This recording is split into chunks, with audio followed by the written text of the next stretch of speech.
Hi everybody, welcome to Saturday Live at the Backyard Bird Center.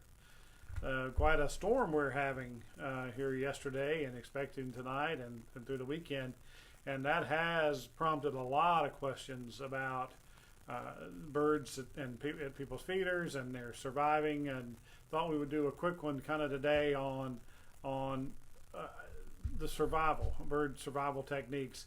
One of the things that's really surprising to us, obviously, who've done this for a very long time, is the number of people that are surprised at how busy their feeders are right now during these winter storms. And that has to do with stress. I mean, plain and simple. You got to remember, birds, I've said this many times, birds, like mammals, are warm-blooded, meaning if they can find their own food, then their bodies can produce their internal body heat and keep them warm. So most of these birds that we're seeing in our feeders are insect eaters that survive off of berries and supplemental seed during the winter, or just pure seed eaters like cardinals and things. So right now, with the cold weather, their food sources are either being covered up with snow and ice, or even harder to find. On nice warm winter days, birds can spend extra time to hunt down and seek out natural food sources. But when it's all covered up and it's very, very cold, they will tend to go for as easy a food source as possible. I've said it many times. The rule of survival in the wild is the least amount of work for the most amount of gain. So bird feeders are critically important to birds and their survival during stretches like we're having right now. So, wonder your bird feeders are very, very busy. We've been posting on our Facebook page, pictures of feeders and asking people to replicate, and people are. There's tons of wonderful pictures and videos of people's bird feeders and seeing some great birds coming to people's feeders right now. And we want you to encourage you to keep an eye out for those and make sure, and we don't want to forget unfrozen water. I know I talk about that a lot. But right now, this is a really, really, really critical time for unfrozen water for birds.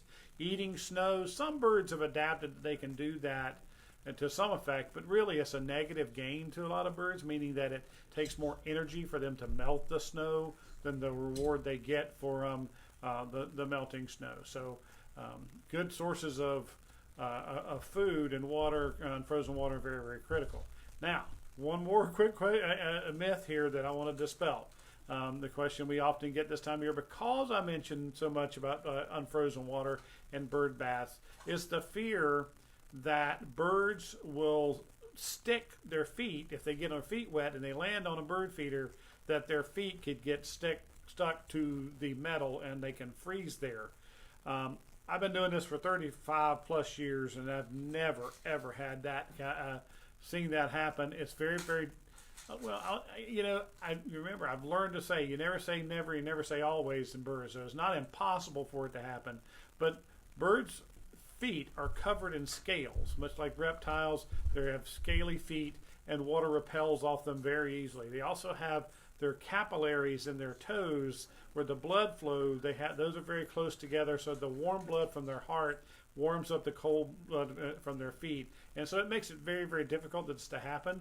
I checked on Cornell, Cornell Lab of Ornithology, which are really truly the bird biology experts, and what I could find from them is they said they have known only one case ever that they have documented that a bird actually got stuck to a bird feeder pole. And if that were to ever happen, all you have to do is put some warm water on his feet, and it'll thaw it, and the bird can fly away. But again, I've never ever seen that happen. So I don't. If it's not impossible, it's pretty near impossible. So don't worry about that. The benefit of giving them unfrozen water is so much outweighs the risk that you don't want to worry about that. And one little quick thing.